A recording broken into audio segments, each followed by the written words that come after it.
आपको सुनवाते हैं युवा आसाराम बापूजी का एक ऐसा सत्संग जिसे अगर आप एकाग्र मन से 3-4 बार सुन लेते हैं और जीवन में अमल करते हैं तो श्री कृष्ण भगवान की भांति दुनिया में रहकर आत्म शांति व परमात्मा को पा सकते हैं। जितना आदमी सच्चाई से वश किया जा सकता है उतना न दमदाती से वश किया जा सकता है, न धन से, न सत्ता से। जितने हमारे चित्त में भाव उठते हैं और चित्त का स्वभाव है, कई लोग बोलते हैं कि मन में संकल्प विकल्प उठते हैं, हमारा मन में ऐसा भाव होता है। भाई मन है ना, जब मन होगा तो सब उठेगा ही, और ये नहीं उठे तो आप जी भी नहीं सकते। ये मन में संकल्प विकल्प या चंचलता न हो तो जी भी नहीं सकते, क्योंकि जीने के जो भी साधन है गतिमान है, परिवर्तनशील है। घड़ी में आंधी आए, घड़ी में बुखार आया, घड़ी में तूफान आया, घड़ी में मच्छर आया, घड़ी में चींटी आए, घड़ी में कुछ आया। मन अगर इतना संवेदनशील न हो तो तुमको खबर कैसे देवे? मन चंचल है तभी तो तुम जी सकते हो। तो कुछ लोग मन चंचल है तो उसी चंचलता में ऐसे जी रहे हैं कि मन के गुलाम बन जाए। कुछ लोग ऐसे हैं कि मन को एकाग्र करके भगवान की तरफ लगाते तो संसार उनका छूट जाता है। कईयों का भगवान छूटा हुआ है अभागों का, तो कईयों का संसार छूटा हुआ है, लेकिन मेरे कृष्ण का संसार भी पूरे का पूरा और भगवान भी पूरे का पूरा, क्योंकि सब चाहे मन को लगा दिया। थोड़ा सा भी संसार व्यवहार, एक तो बच्चा हुआ, किसी ने थोड़ा कुछ, हम लोग आ जाते व्यवहार और उनके ऊपर न जाने कितनी वर्ष हो अंदर में। भाई बड़े का बड़पन यही है कि बल होते हुए भी क्षमा कर दे। अब कमजोरी से क्षमा कर दे तो बड़ी बात करे है, काप रहे भगवान को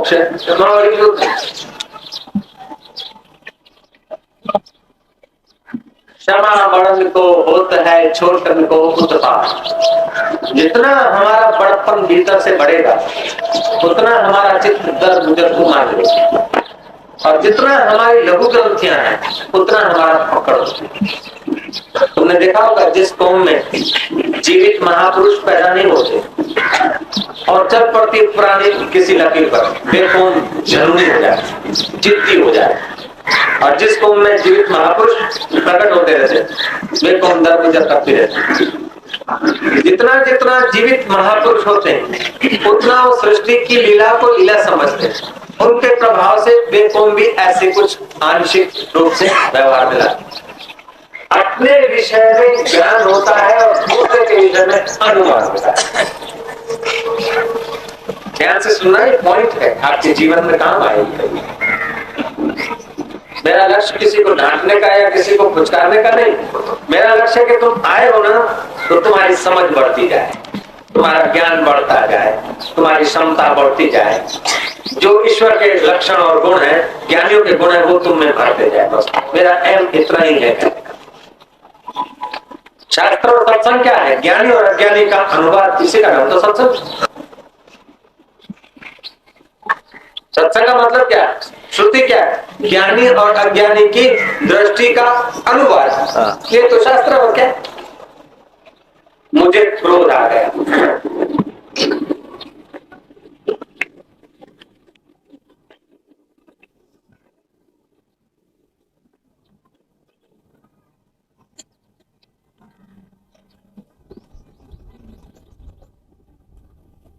आप क्या अनुमान करेंगे कि बाबा जी का मूड ऑफ है, आज नाराज है, गुस्से में है,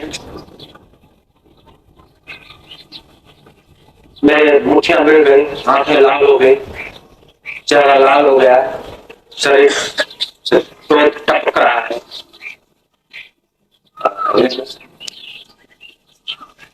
क्योंकि आपको जब क्रोध होता है तो आंखें लाल होती है, मुठियां गिर जाती है, रक्त वाहिनियों में रक्त दौड़ने लगता है। तो स्टेज पर कोई क्रोध का एक्शन कर रहा है, उसकी अंतर की स्थिति एक होती है और बाहर की स्थिति दूसरी होती है।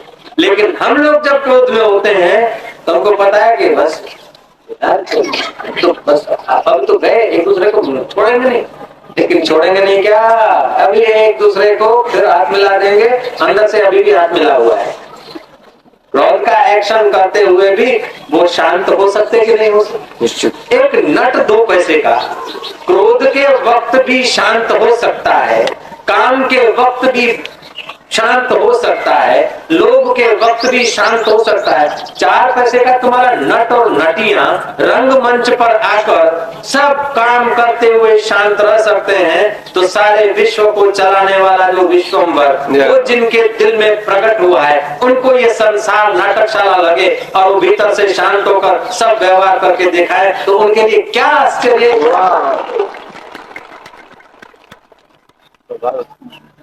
अगर नट को नृत्य करते समय, अभिनय करते समय सत्य की प्रतीति कराने की आज्ञा नहीं है, तो वो नृत्य जगत में फेल हो जाएगा।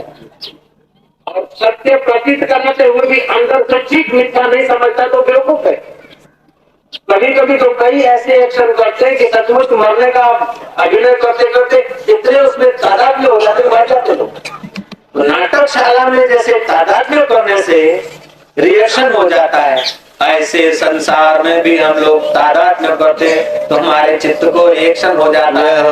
और संसार में सब कुछ करते हुए भी अगर भीतर से सतर्कता की ऊंचाई को हम छू रहे हैं तो हम निश्चिंत। देखो, सत्य की मिथ्या की, अच्छे की बुरे की, सबकी कसौटी होती है। अच्छे बुरे दिन सबके आते हैं, ऐसा नहीं कि आप भगवान की भक्ति करते हैं, ज्ञान पा लिया तो सब दिन तुम्हारे अच्छे आएंगे, ये सब दिन बुरे। बहुआयामी जगत, बहुमुखी संसार को तुम प्रसन्न करके उनका सपोर्ट लेकर तुम सुखी रहना चाहते हो, तो अंदर से तुम हारे हुए। अथवा उनको दुखी करके तुम सुखी होना चाहते हो तो तुम गलत रास्ते पे।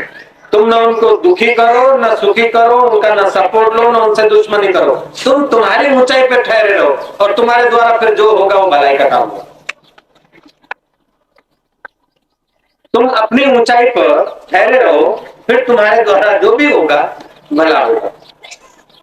भले अभी बुरा दिखे, हनुमान जी लंका जला रहे, बुरा दिख रहा है, राम जी बाण चला रहे, भगवान होकर, परमात्मा होकर, बुरा दिख रहा है, लेकिन नहीं, इसमें भी भला है।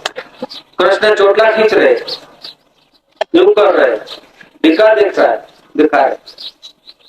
कितनी मोटी पोस्ट है, कितनी बड़ी स्टेज है, और फिर वे अवतार अथवा वे विभूतियां अथवा परमात्मा, या तो ज्ञानवान बुद्ध पुरुष अखा भगत ने कहा, राज्य करे रमणी रमे के ओढ़े मृग छाल, जो करे सो सहज में सो साहेब का लाल। तो गृहस्थ जीवन में अगर कोई ज्ञानी है, वो अगर अपने शरीर को उस गृहस्थी की एकदम नीचे कीचड़ में भी छोड़ देता है तो उसका छोड़ा हुआ है और हम धकेले हुए। जय जय। फर्क है ना, आप समझ रहे बात? पतंग को आप एकदम फिरकी खोल देते, ढील दे रहे, एक बात है, और कट कर जा रहा है वो दूसरी बात। ढील से जो जा रहा है, जब आपने कंट्रोल करना चाहा कर सकते हैं, और कट के जा रहा है तो आपके बस की बात है।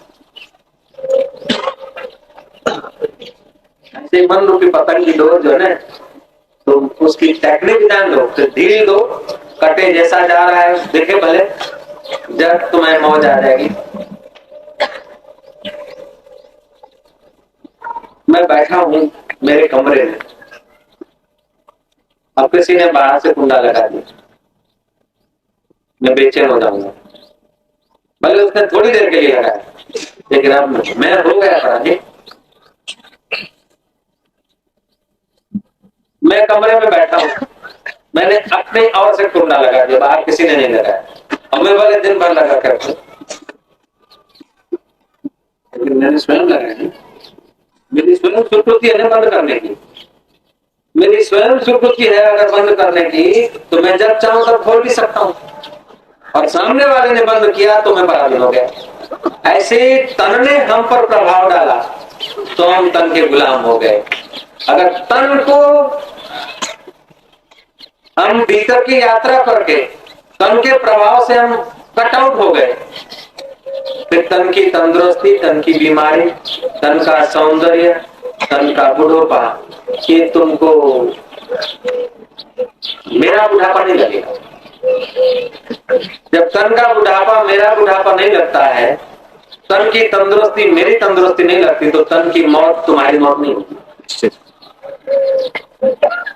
ठीक है? अगर हम समझ गए शरीर का बुढ़ापा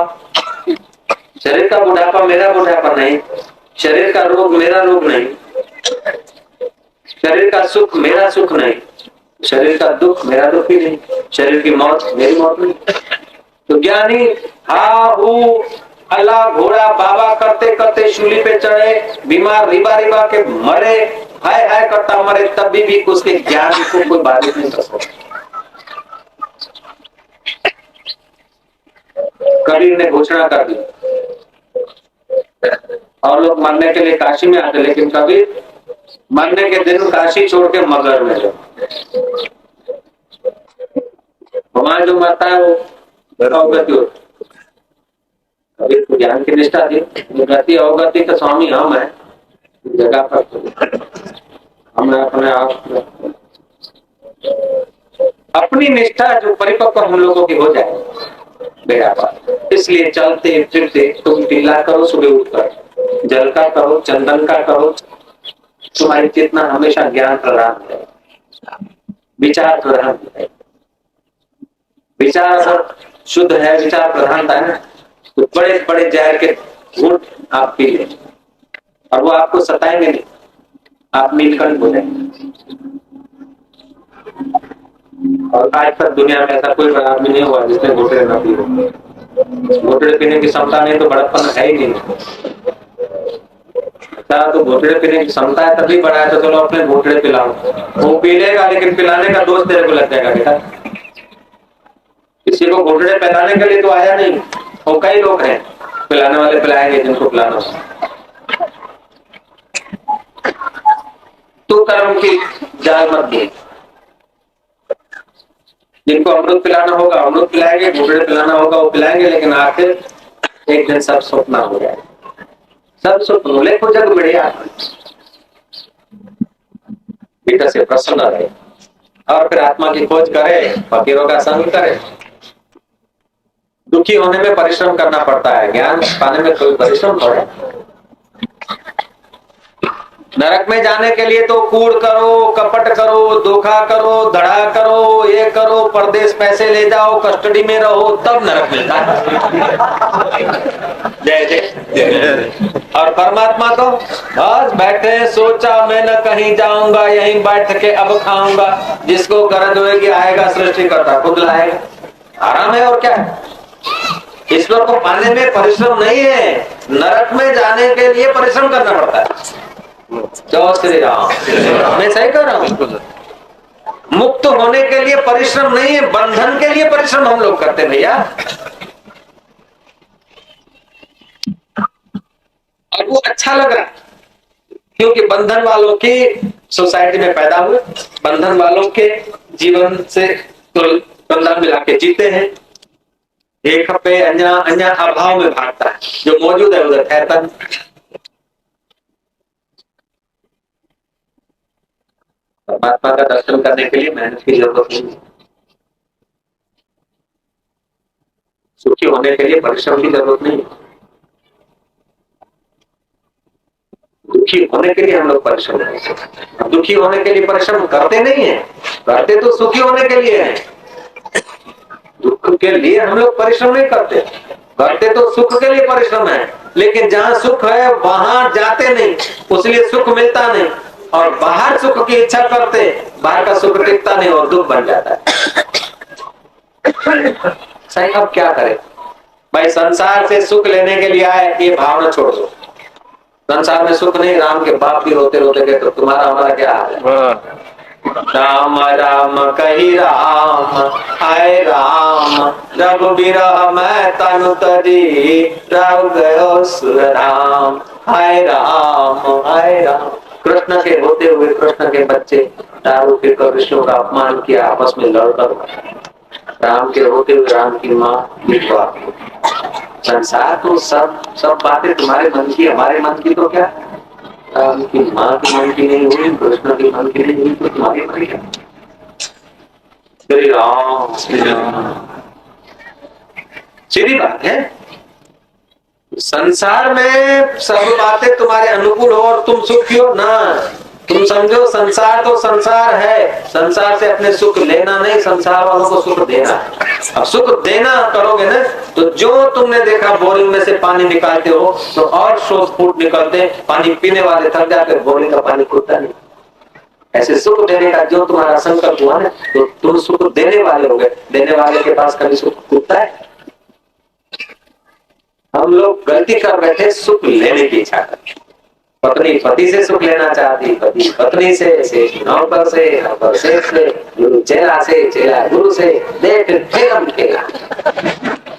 सतगुरु वो होता है जो सुख का दाता हो, उसका नाम सतगुरु। सतगुरु मेरा अरे सतगुरु मारे बोला प्रेम भाव, अरे परम की तुलसी तुलसी क्या भरो, तुलसी वन की घास, कृपा भई रघुनाथ की तो हो गए तुलसी दास। सुख लेने की इच्छा नहीं, सुख देना सीखो, लेकिन वो हो मर्यादा के अनुकूल। सुख को लेना चाहता है भाई, दारू से सुख है उसको दारू दे दिया, नहीं, ऐसा नहीं, मर्यादा के अनुकूल और तुम्हारे सामर्थ्य के अनुकूल। आज से संसार में कोई सार नहीं, संसार से कोई सुख लेने की मेरे को इच्छा नहीं। आप सुख का दाता बनो, फिर देखो तुम सुखी हो जाते हो। नहीं, सुख का दाता बनने से सुखी हो जाएगा तो अपने दाता है, फिर कहाँ सुखी हो? सुखी होने के लिए दाता मत बनो, दाता होने के लिए दाता बनो, तब सुखी हो। जय जय।